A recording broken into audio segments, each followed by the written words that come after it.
Bonjour, Monsieur Leclerc. Bonjour. Récemment, j'ai écrit sur le blog France Bloc Info un article sur le Denkfabrik et je suis content de vous recevoir aujourd'hui dans mon petit studio, home office, comme on dit en allemand, nouveau. Et vous avez passé une licence de droit français et allemand, un double cursus, je suppose. Vous étiez étudiant à l'Université Paris 1, Panthéon-Sorbonne et à Cologne. Vous étiez stagiaire auprès de Gunther Kirschbaum au Bundestag allemand et vous avez aussi suivi le programme de trainee au Thalys. Et maintenant, vous êtes directeur du programme franco-allemand Denkfabrik, qui est la branche allemande de Génération d'avenir. De quel type d'organisation s'agit-il et comment le Denkfabrik a-t-il vu le jour? D'abord, merci beaucoup pour votre petit message. Ce que je vous disais, c'est que ça m'a fait très plaisir que vous vous intéressiez à notre programme. J'ai vu l'article, il décrit vraiment bien le projet et j'invite tout le monde à aller le voir. Denkfabrik, c'est donc le programme franco-allemand de Génération d'avenir, qui est un think tank français qui a été créé en 2018. Et il est né, alors bon, c'est mon idée, c'est moi qui l'ai créé, Denkfabrik. Effectivement, ça fait maintenant 2 ans que je suis à Cologne, que j'ai commencé ces études de droit. Alors effectivement, j'ai fait un stage, là je reviens de Berlin, j'étais au Bundestag, alors c'était une nouvelle expérience pour moi, mais c'était vraiment très intéressant. Comment est venu Denkfabrik? En fait, je dirais, c'est vraiment se réunir autour d'un sujet commun. Je veux dire, on était ici à Cologne, on a chacun eu des profils différents, des histoires différentes, d'un rapport différent à l'Allemagne. Il y en a qui ont fait à Bibac, d'autres. Moi, j'ai fait LV2, j'ai appris le français, enfin l'allemand au lycée. Donc mon allemand était quand même un peu bancal au début. Et puis voilà, arriver dans un autre pays à 18 ans, enfin surtout l'Allemagne, un pays européen à 18 ans, c'est toujours quelque chose de, ça a été, enfin pour moi en tout cas personnellement, ça a été une grande étape parce que c'est la première fois que je partais de chez moi et c'est vrai que vous vous retrouvez plongé dans un univers qui n'est pas le vôtre, qui est une nouvelle culture, qui est une administration différente, l'université c'est totalement différent, les pratiques d'apprentissage sont différentes, voilà, et puis le droit quand même en Allemagne c'est un monument. Et donc voilà, c'est vrai qu'il y a eu des hauts, il y a eu des bas et vous connaissez les Français, on aime bien râler. Et donc, on s'est dit à un moment, quitte à râler, autant essayer de faire quelque chose, de parler de cette expérience franco-allemande, de ce que c'est d'aller à la Mensa, de ne pas pouvoir mettre un pied sur la piste cyclable sans être sifflé. Voilà, toute cette dimension franco-allemande, elle est unique. On a chacun notre expérience franco-allemande. Et donc, on s'est dit, ben, pourquoi pas se réunir ensemble et parler de cette expérience, en faire la promotion aussi, parce que ça, j'espère qu'on aura le temps d'y revenir, mais cette expérience européenne, voilà, de citoyens européens dans un pays hors de sa maison, de son propre pays, la France, quoi. Mhm. Et qu'est-ce que c'est Génération d'avenir? Alors, Génération d'avenir, donc ce que je vous disais, c'est un think tank donc, qui s'est créé en 2018. C'est une structure, en fait, j'aime bien Andreas Scheib, qui est le président de Génération d'avenir, qui dit ça, c'est un médium, en fait, un médium, une plateforme entre des jeunes qui ont souvent beaucoup de choses à dire, mais qui ne savent pas comment les dire ou qui ne savent pas à qui les dire.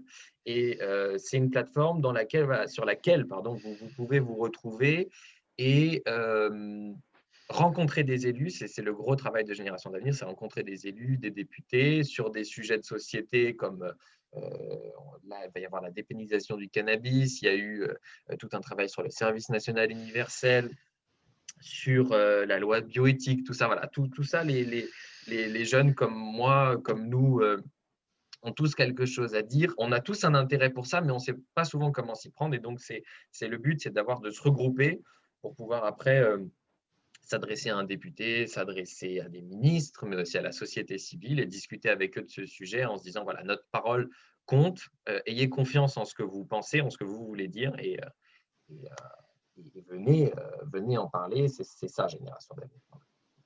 Qui vous soutient? Quelles sont les organisations qui vous soutiennent? Alors, je ne vous cache pas que ça a été compliqué d'avoir du soutien parce que quand vous commencez quelque chose, quand vous commencez un projet, on vous dit toujours c'est une super idée, c'est génial, mais revenez nous me voir quand vous aurez du concret. Et le problème, c'est que je comprends bien qu'on pourrait dire la frilosité. Mais le truc, c'est que si vous ne nous soutenez pas, nous, on ne décollera pas.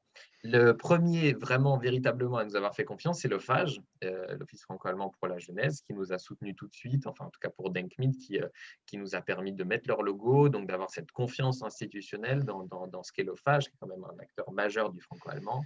On a aussi eu très tôt des rendez-vous, notamment avec Madame Thilaï, qui est députée d'Indre-et-Loire, qui est franco-allemande, qui nous a beaucoup écouté sur le projet et qui a, je crois, observé de loin le développement du projet et avec qui on a continué à travailler.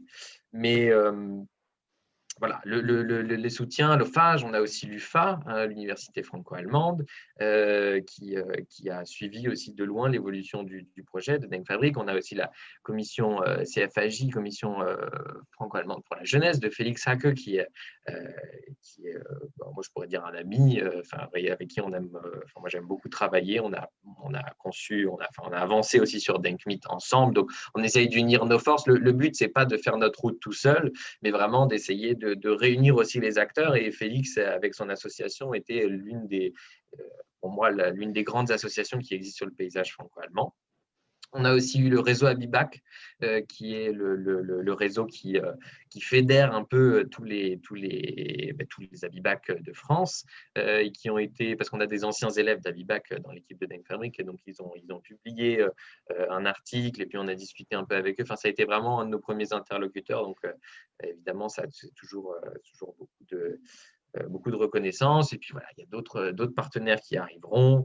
Voilà, on essaye de se faire connaître et d'avoir ce soutien institutionnel parce qu'il est important pour pouvoir nous faire connaître, pour pouvoir élargir le réseau et avoir cette crédibilité, en fait. Je pense que c'est le plus important, surtout pour un projet de jeunes, en fait, c'est d'avoir cette crédibilité qui fait que on va se dire, eux, ça va être quelque chose dans la durée, ils font pas, et c'est sérieux. Voilà. C'est tout en restant ouvert, évidemment, mais en étant un projet sérieux. Je voudrais encore creuser un petit point que vous avez déjà évoqué, mais qui est important parce que c'est le noyau de votre organisation. Denkfabrik et Génération d'Avenir sont convaincus, comme le dit leur programme, que les jeunes, je cite, ne sont pas désintéressés de la politique, mais qu'ils ne disposent pas d'un moyen d'expression efficace. Comment Oui. pouvez-vous vous adresser à eux et les solliciter pour collaborer, pour travailler, pour s'investir? Alors déjà, s'adresser à eux, on est jeunes, hein, donc on s'adresse finalement entre nous, on se convainc entre nous. C'est aussi des histoires, même si ça reste quelque chose, une activité et un projet qui est sérieux, ça reste parfois des amitiés. Et ça, en tout cas, moi, j'y tiens dans Denkfabrik et dans Génération d'Avenir à avoir quand même cette ambiance qui reste bienveillante et proche, voilà, de l'amitié, même si on fait des choses sérieuses. Alors après, pour ce qui est de la phrase, là, de l'extrait que vous venez de citer, je pense que là-dessus, on peut quand même regarder les chiffres de l'abstention, à la fois en France, en Allemagne, pour les élections européennes.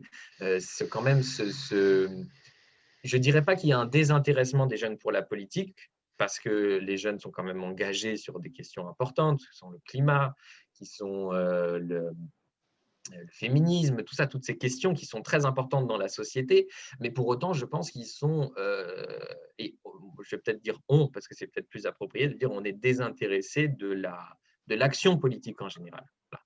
Alors, on n'a plus confiance, mais ça c'est une question plus globale de société, mais il y a beaucoup moins de confiance dans les élus, et vous trouverez quand même rarement, peut-être à part à Sciences Po, des jeunes qui vont vous dire, moi, je veux être politique ou je veux faire de la politique. Voilà, il y a un engagement et c'est sur ça que capitalise Denkfabrik et sur ça aussi que capitalise Génération d'Avenir, de se dire, voilà, cet engagement qu'on peut avoir pour le franco-allemand, pas tout de suite le relier à la politique. On ne veut pas devenir ministre, président ou créer un État franco-allemand et en devenir les présidents ou devenir un parti politique. C'est absolument pas l'idée.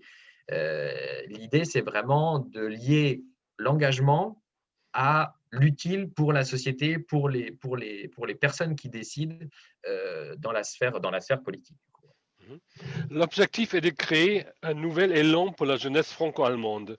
Qu'est-ce que cela signifie concrètement? Les jeunes connaissent trop peu l'histoire de la réconciliation franco-allemande et n'ont aucune idée réelle du potentiel remarquable de relations franco-allemandes aujourd'hui. C'est aussi un peu ça, votre point de départ?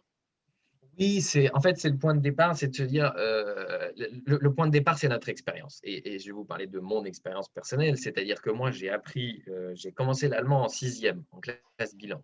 Donc, j'ai quand même appris très tôt l'allemand. Et ensuite, petit à petit, je me suis distancé de l'allemand. C'est-à-dire que, alors que j'avais commencé à être de façon intensive avec l'apprentissage de l'allemand et la connaissance de l'Allemagne, je me suis écarté de tout ça parce qu'on ne m'a pas gardé sur ce chemin allemand. Voilà. Et quand on parle de nouvel élan pour la jeunesse franco-allemande, c'est surtout dans une dimension européenne. C'est-à-dire que je pense sincèrement, je suis convaincu qu'on sous-estime le potentiel de la jeunesse franco-allemande. On sous-estime le potentiel de la jeunesse franco-allemande pour la jeunesse européenne, puisque la jeunesse franco-allemande aujourd'hui, c'est un écosystème. Il y a des institutions, il y a l'OFAGE, l'UFA, il y a des étudiants franco-allemands qui sont en France, en Allemagne, qui se connaissent entre eux. Hein. La sphère franco-allemande est assez petite. Hein. On se rencontre très facilement entre nous et vous avez forcément un ami qui connaît un autre ami dans la sphère franco-allemande.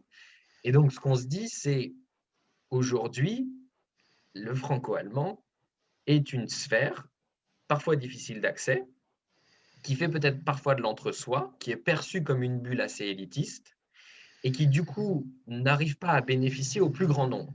C'est-à-dire que si on pouvait se dire quelle est notre ambition, c'est que le franco-allemand devienne une voie européenne pour chacune et chacun, en France comme en Allemagne. Voilà. Que ça devienne plus naturel, que ça devienne plus facile de faire des études franco-allemandes ou de simplement d'aller en Allemagne, d'avoir cette expérience de mobilité. Voilà.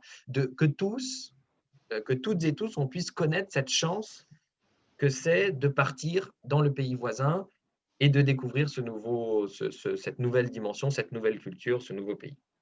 Nous parlons beaucoup de franco-allemand et vous avez déjà plusieurs fois évoqué l'Europe. Alors, l'Europe n'est pas du tout négligée dans votre projet. Absolument pas, absolument pas. Ça, justement ce pourquoi on appuie et on redit encore une fois haut et fort que pour nous, franco-allemand, c'est pas se limiter à la France et l'Allemagne, à se limiter aux questions purement franco-allemandes et à se dire que ce n'est qu'un duo, c'est un duo au service de l'Europe. Et quand on regarde l'histoire de l'Europe, quand on regarde par exemple la déclaration Schuman, Schuman avait très bien compris dès le début que la France et l'Allemagne sont au cœur du projet européen parce que c'était la division qui était au cœur de l'Europe. Mais sans la France et l'Allemagne, l'Europe ne. On l'a bien vu là, ces derniers mois, la France et l'Allemagne, le couple franco-allemand a fait avancer les choses au niveau de l'Europe. Mais la France et l'Allemagne n'ont pas vocation à être seules dans l'Europe. Pour autant, je pense que c'est vraiment par des réalisations concrètes en particulier pour la jeunesse européenne, qu'on pourra construire cette jeunesse européenne qui s'est faite un peu grâce à Erasmus aussi. Erasmus est un très bon levier pour la jeunesse européenne. On est convaincu que la jeunesse franco-allemande, dans cette dimension bilatérale, peut être aussi une chance pour l'Europe. Et c'est pour ça que l'Europe, l'idée européenne, elle est au cœur de Neng Fabrik. C'est le franco-allemand dans l'Europe. Être franco-allemand, pour nous, c'est être résolument européen. Voilà. Mhm. Vous avez une certaine idée du format de vos événements que vous Ouais. proposez. Bah, c'est-à-dire que ce qu'on se dit, alors déjà, on se base sur les événements de génération d'avenir hein, qui ont fait leurs preuves. Alors, ils ont une formule qui s'appelle le grand oral, par exemple. C'est un député ou un élu qui vient présenter son projet. Il y a aussi des séances de coworking. Bon, nous, on n'a pas fait encore d'événement. Hein. Notre premier événement, il va arriver maintenant le 7 décembre prochain. Et donc, cet événement qui arrive, ça va être un peu notre premier laboratoire. Vous savez, à cause de la pandémie, et c'est aussi ça dont on est très fiers, c'est de se dire qu'on a lancé Deng Fabrik quand même il y a 6 mois dans un contexte de pandémie et qu'on a dû en permanence s'adapter. On devait avoir des premiers événements en juin qui ont été annulés. Donc, on a dû en permanence s'adapter. Donc, on va continuer en permanence à s'adapter. Maintenant, pour répondre à votre question, l'essence de nos événements, c'est vraiment que les gens puissent participer, ceux qui sont là puissent participer, puissent interagir, d'avoir un format très interactif, d'avoir des invités, voilà, d'avoir des gens qui viennent, voilà, qui viennent apporter aussi leur expérience, que ce soit des élus, des responsables. Par exemple, là, le 7 décembre, on aura les 2 secrétaires généraux de l'OFAGE, Anne Talino et Tobias Buteau. Donc, l'idée, c'est d'avoir un format qui permette la discussion, l'interaction, qui vous permette aussi d'intervenir en tant que spectateur.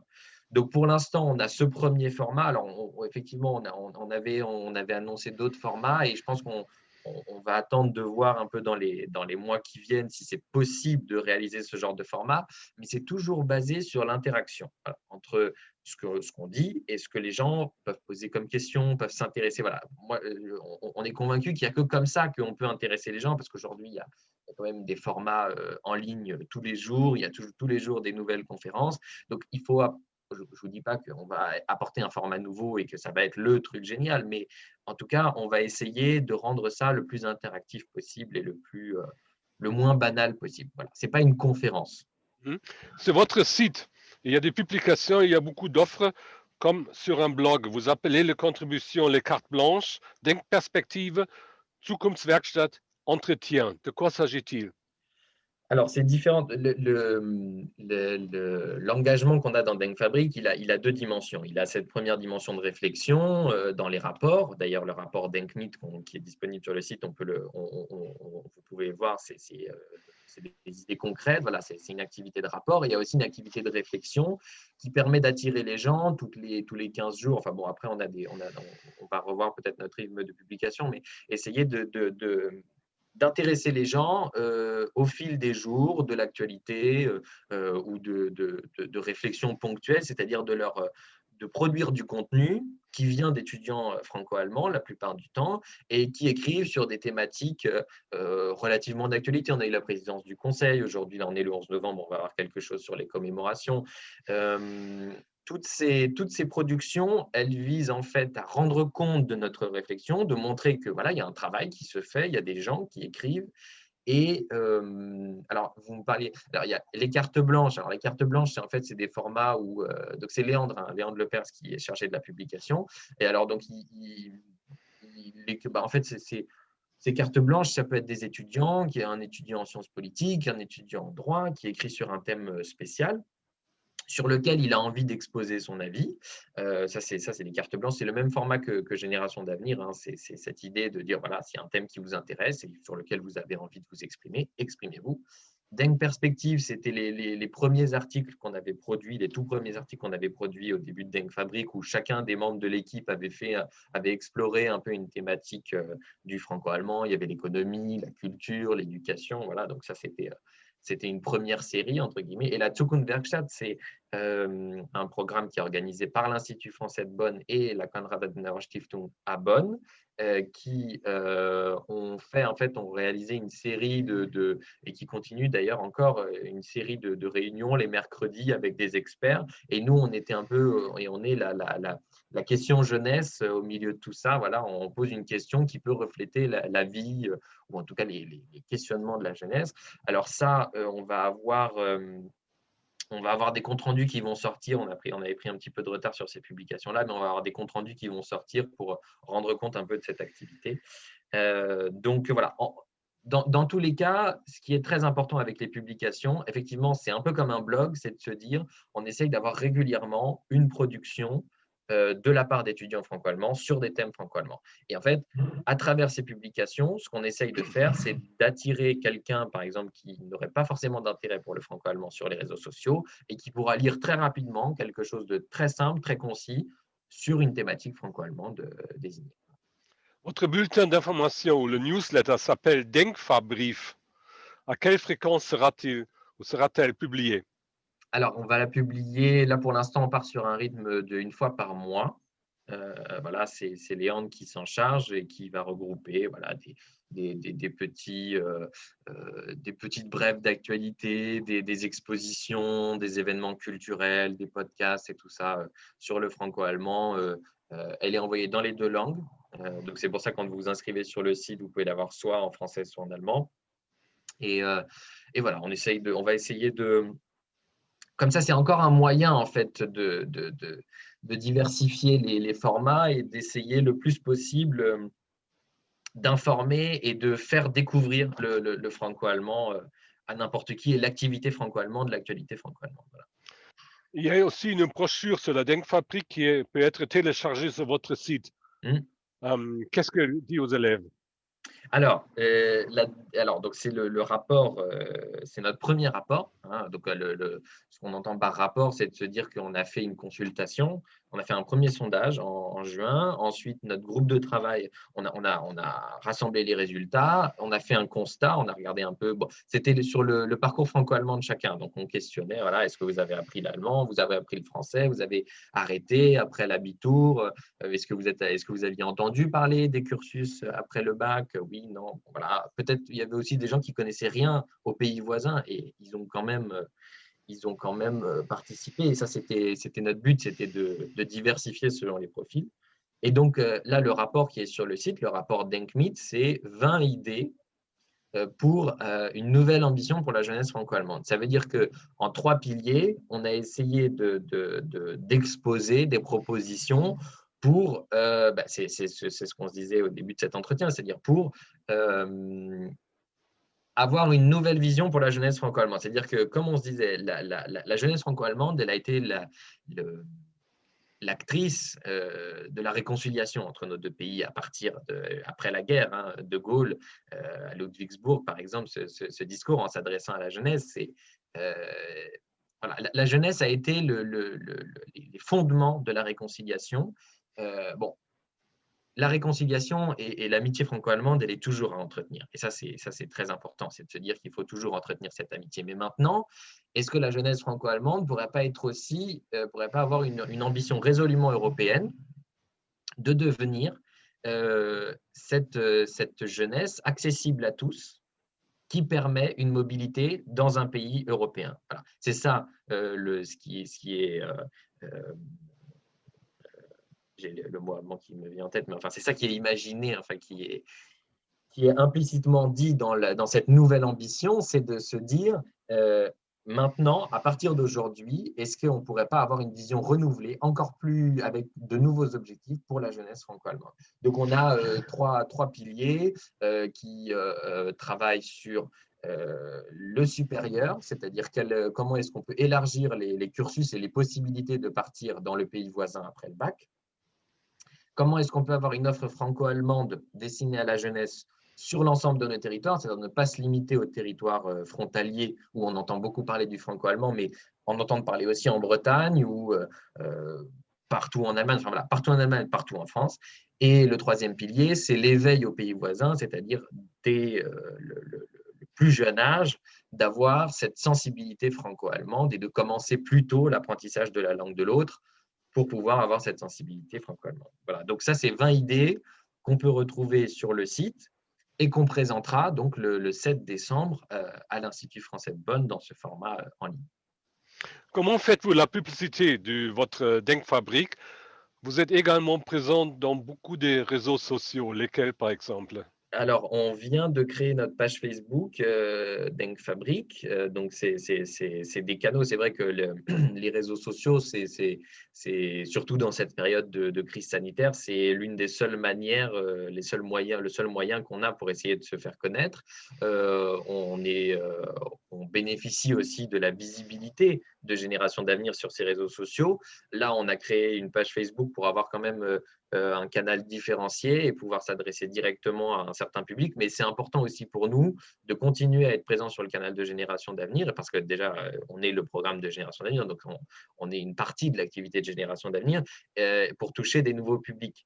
Donc, c'est vrai que la promotion, elle se fait sur les réseaux sociaux, elle se fait aussi via nos partenaires qui reprennent nos publications, l'OFAGE, même les publications que vous faites sont toujours un moyen de faire connaître notre activité et de dire aux gens que voilà, on peut participer à Denkfabrik, on peut écrire des articles et nous rejoindre. Enfin voilà, tout est bon à prendre quand on a de la bonne volonté. Et voilà, c'est vraiment notre message, c'est que c'est un projet ouvert. Voilà. Et toujours, malgré tout, en développement, en construction. Voilà.